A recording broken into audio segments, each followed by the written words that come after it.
So personally, the cool thing about history, right, is that whenever it gets retold, it almost always needs to be embellished. Okay, now if we think back on the Civil War and recalling the Civil War, when I was in grade school, I was taught about Abraham Lincoln's Emancipation Proclamation, right, as we all were.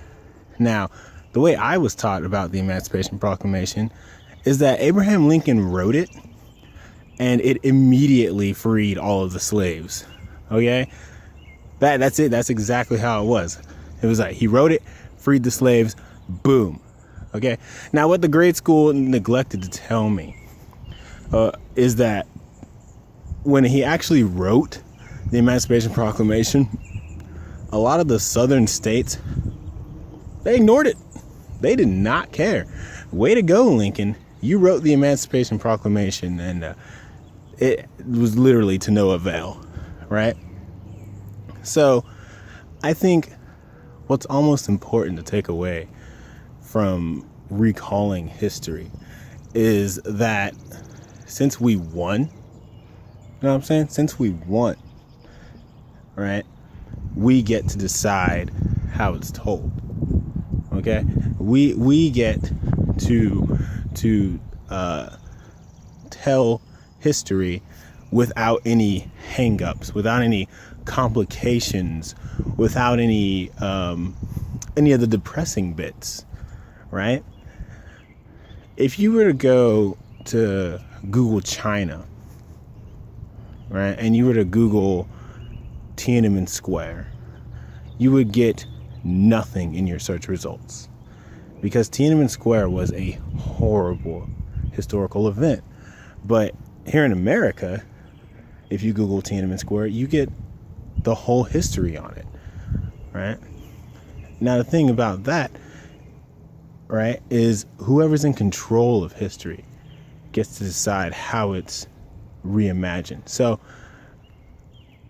I think that's the cool thing about history, is that there is no like original source that history is drawn from, right?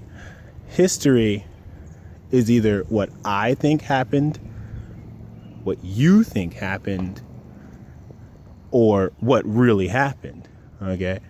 And almost all of the time, it's never what really happened, right? Thinking again on the Civil War, right? Just back to the Emancipation Proclamation. You see, they didn't tell me that, we also had the 13th Amendment that abolished slavery. They didn't tell me any of this other stuff that might have been very, very handy to know about, back in grade school. But none of that mattered, because what they wanted me to know was the fact that the Emancipation Proclamation was one of the biggest contributors to the abolishment of slavery. So it really just depends on who won. That's the cool thing about history. It just depends on who wins, right? And it's also the tricky thing about history, because no matter what, someone's story is not going to be heard. Right? I'm reminded of the opening quote to Orwell's 1984, right? Like, he who controls the past controls the future. He who controls the present controls the past. That is history in a nutshell.